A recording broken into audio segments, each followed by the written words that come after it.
12 বছরের একটা বাচ্চা সে মাদক বিক্রি করতেছে, এবং যারা মাদকাসক্ত এবং মাদক ব্যবসায়ী তারা আবার নতুন নতুন কৌশল অবলম্বন করছে। দেখবেন যে অনেকে মাদক ব্যবসার জন্য কি করে, সিসি ক্যামেরা লাগায় চারদিকে। এরকম যদি কোনো মাদক ব্যবসায়ী পাওয়া যায়, সিসি ক্যামেরা লাগাচ্ছে, তার ক্যামেরা আমরা সব খুলে নিয়ে আসবো, তাকে আইনের আওতায় সোপর্দ করা হবে। আমরা অনেকেই অনেক মামলা দিচ্ছি, কিন্তু অনেক সময় সাক্ষ্য প্রমাণের অভাবে সেগুলো প্রমাণ করা সম্ভব হয় না। তাহলে সে সাক্ষ্যটা কে দেবে? সাক্ষ্যটা কিন্তু আপনাকে দিতে হবে।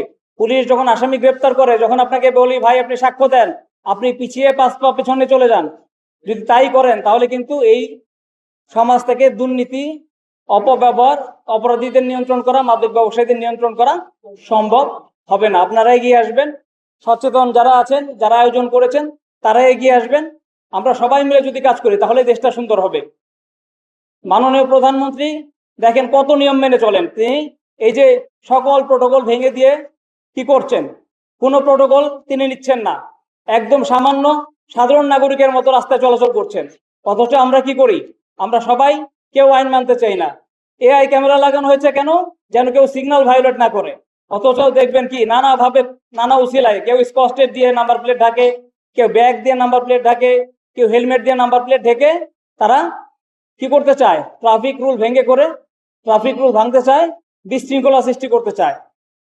তো অতএব সকল বিষয়ে সচেতন হতে হবে। আমাদের এই যে সোনার যে দেশ, এই দেশকে এগিয়ে নিয়ে যেতে হবে।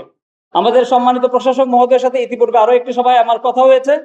আমরা চাই এই সমাজে ছিনতাইকারীর কোনো আশ্রয় হবে না, কালোবাজারের কোনো আশ্রয় হবে না, চাঁদাবাজের কোনো আশ্রয় হবে না, মাদক ব্যবসায়ীর কোনো আশ্রয় হবে না।